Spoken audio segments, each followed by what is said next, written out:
তেহরানি সাম্প্রতিক হামলা। আজ ভোরে তেহরানে নতুন করে বড় আকারের হামলা চালিয়েছে। মেহরাবাদ বিমানবন্দরের কাছে বিস্ফোরণ, ধোঁয়া ও আগুনের খবর এসেছে।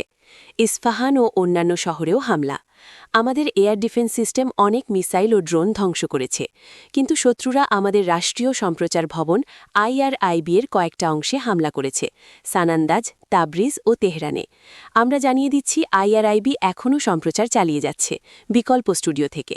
এই হামলা মিডিয়া ও সত্যের ওপর আক্রমণ। ইরানের প্রতিরোধ। গত ২৪ ঘণ্টায় আমাদের বাহিনী ইসরায়েলের দিকে একাধিক ওয়েভে ব্যালিস্টিক মিসাইল ও ড্রোন ছুড়েছে। তেল আভিভের ওপর মিসাইল উড়তে দেখা গেছে, সাইরেন বেজেছে, শত্রুর ইন্টারসেপ্টার চালু হয়েছে। আমাদের মিসাইলগুলো শত্রুর ডিফেন্স ভেদ করে লক্ষ্যে পৌঁছেছে।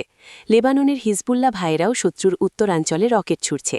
গাজায় ইসরায়েল গাজার সীমান্ত বন্ধ করে দিয়েছে, যার ফলে খাদ্য ও জ্বালানি সংকট বেড়েছে। এটা তাদের গণহত্যার অংশ। শ্রোতা দর্শকবৃন্দ, এখানে তেহরান থেকে সরাসরি আন্তর্জাতিক খবরের আধা ঘণ্টার সংক্ষিপ্ত বুলেটিন। আজকের সবচেয়ে গুরুত্বপূর্ণ এবং জরুরি খবরগুলো একসাথে তুলে ধরছি। বর্তমানে মধ্যপ্রাচ্যের যুদ্ধের পরিস্থিতি অত্যন্ত উত্তপ্ত এবং দ্রুত বদলাচ্ছে। প্রথম এবং সবচেয়ে বড় খবর, ইরান ইসরায়েল যুক্তরাষ্ট্র যুদ্ধ আজ ৭ম দিনে প্রবেশ করেছে। তেহরানে গতকাল রাত থেকে আজ সকাল পর্যন্ত ইসরায়েলি ও আমেরিকান বিমান হামলা তীব্রতর হয়েছে। আজাদি স্টেডিয়াম সহ বিভিন্ন গুরুত্বপূর্ণ স্থাপনা ক্ষতিগ্রস্ত হয়েছে। তেহরানের দক্ষিণ পূর্বাঞ্চলে একাধিক বিস্ফোরণের খবর পাওয়া গেছে। ধোঁয়া ও ধ্বংসস্তূপ দেখা যাচ্ছে। একটি প্রাথমিক বিদ্যালয়ও হামলায় ক্ষতিগ্রস্ত বলে ইরানের পররাষ্ট্র মন্ত্রণালয় জানিয়েছে। ইরানের সর্বোচ্চ নেতা আয়াতুল্লাহ খামেনির বাংকারে ইসরায়েলি হামলার ভিডিও প্রকাশ করেছে IDF। খামেনির মৃত্যুর পর তেহরানে হার্ডলাইনাররা শোকসভা করছেন। যুক্তরাষ্ট্রের প্রেসিডেন্ট ডোনাল্ড ট্রাম্প বলেছেন, ইরানের পরবর্তী নেতা নির্বাচনে তিনি ভূমিকা রাখতে চান। তিনি ইরানের আনকন্ডিশনাল সারেন্ডার দাবি করেছেন এবং বলেছেন ইরানের নৌবাহিনী ধ্বংস হয়ে গেছে। ট্রাম্প আরও বলেছেন, ইরানের সাথে যুদ্ধ ৮ সপ্তাহ পর্যন্ত চলতে পারে। ইরানের পররাষ্ট্রমন্ত্রী সঈদ আব্বাস আরাগচ্ছি NBC নিউজকে একান্ত সাক্ষাৎকারে বলেছেন, ইরান কোনো যুদ্ধবিরতি চাইছে না। যুক্তরাষ্ট্রের সাথে আলোচনার কোনো কারণ দেখছেন না। মার্কিন স্থল আক্রমণ হলে ইরান প্রস্তুত। এটা আক্রমণকারীদের জন্য বড় বিপর্যয় হবে। ইরানের স্বরক্ষার অধিকারে কোনো সীমা নেই। ইরানের ডেপুটি ফরেন মিনিস্টার মাজিদ তখত রাভাঞ্চি সতর্ক করে বলেছেন, যদি ইউরোপীয় দেশগুলো যুদ্ধে যোগ দেয় তাহলে তারাও বৈধ লক্ষ্যবস্তু হবে। অন্যদিকে ইরানের ডেপুটি FM সাইদ খতিবজাদে ট্রাম্পের নেতৃত্ব পরিবর্তনের দাবিকে ঔপনিবেশিক মনোভাব বলে নিন্দা করেছেন এবং বলেছেন, ইরান শেষ বুলেট পর্যন্ত লড়বে। অন্যান্য গুরুত্বপূর্ণ আপডেট। ইরান হরমুজ প্রণালী বন্ধ করে দিয়েছে বলে ঘোষণা করেছে IRGC। এতে তেলের দাম আকাশছোঁয়া।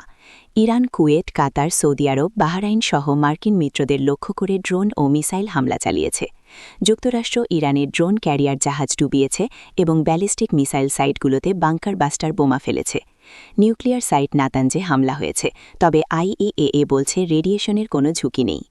চীন যুদ্ধবন্ধের আহ্বান জানিয়েছে এবং বলেছে এটা আন্তর্জাতিক আইন লঙ্ঘন। এই যুদ্ধ এখন শুধু ইরান ইসরায়েল নয়, পুরো অঞ্চল ও বিশ্ব অর্থনীতিতে ছড়িয়ে পড়ছে। তেহরানে পরিস্থিতি অত্যন্ত উত্তেজনাপূর্ণ, বিস্ফোরণের শব্দ থেমে নেই। আরও আপডেটের জন্য আমাদের সাথে থাকুন।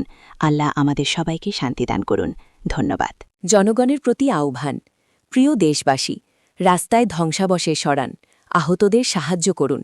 ইন্টারনেট বন্ধ থাকলেও আমাদের রেডিও শুনুন। আমরা এক। শত্রুরা আমাদের মিসাইল লঞ্চার ধ্বংস করে বলে দাবি করে, কিন্তু আমাদের ক্ষমতা এখনও অটুট। আমরা গ্রাউন্ড ইনভেশনের জন্য প্রস্তুত। আল্লাহ আমাদের সাহায্য করুন। ইরান অটুট থাকবে। FM রেডিও তেহরান, সত্যের কণ্ঠ।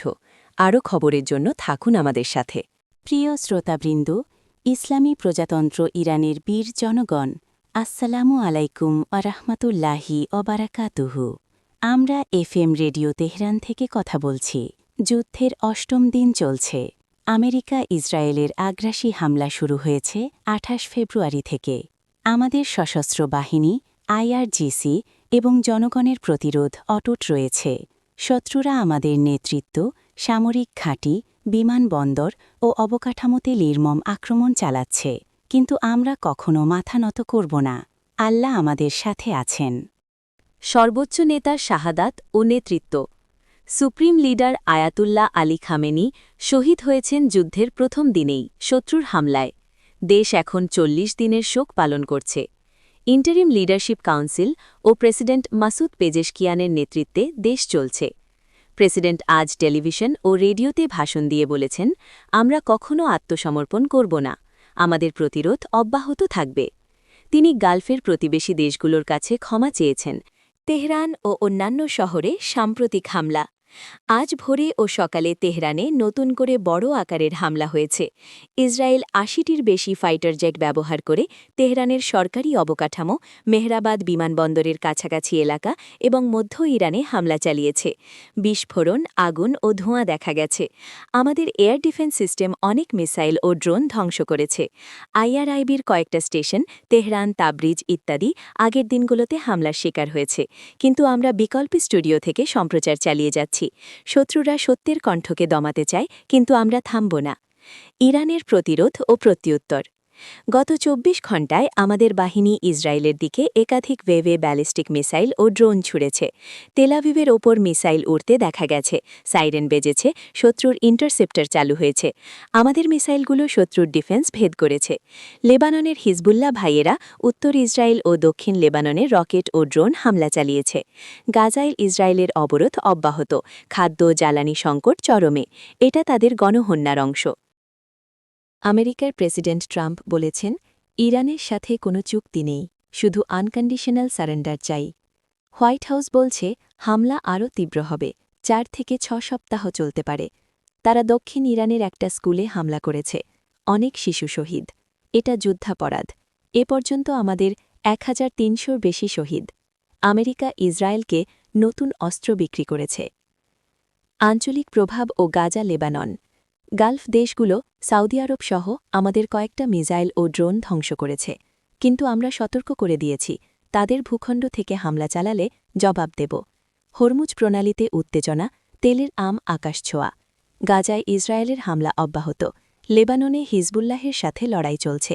আমাদের অক্ষ প্রতিরোধ জোরদার। প্রিয় দেশবাসী, ধ্বংসাবশেষ সরান, আহতদের সাহায্য করুন, ইন্টারনেট বন্ধ থাকলেও রেডিও শুনুন। আমরা এক। শত্রুরা আমাদের মিসাইল লঞ্চার ধ্বংসের দাবি করে, কিন্তু আমাদের ক্ষমতা অটুট। গ্রাউন্ড ইনভেশন হলে তাদের জন্য বিপর্যয় হবে। আল্লাহু আকবার। ইরান জিন্দাবাদ। প্রতিরোধ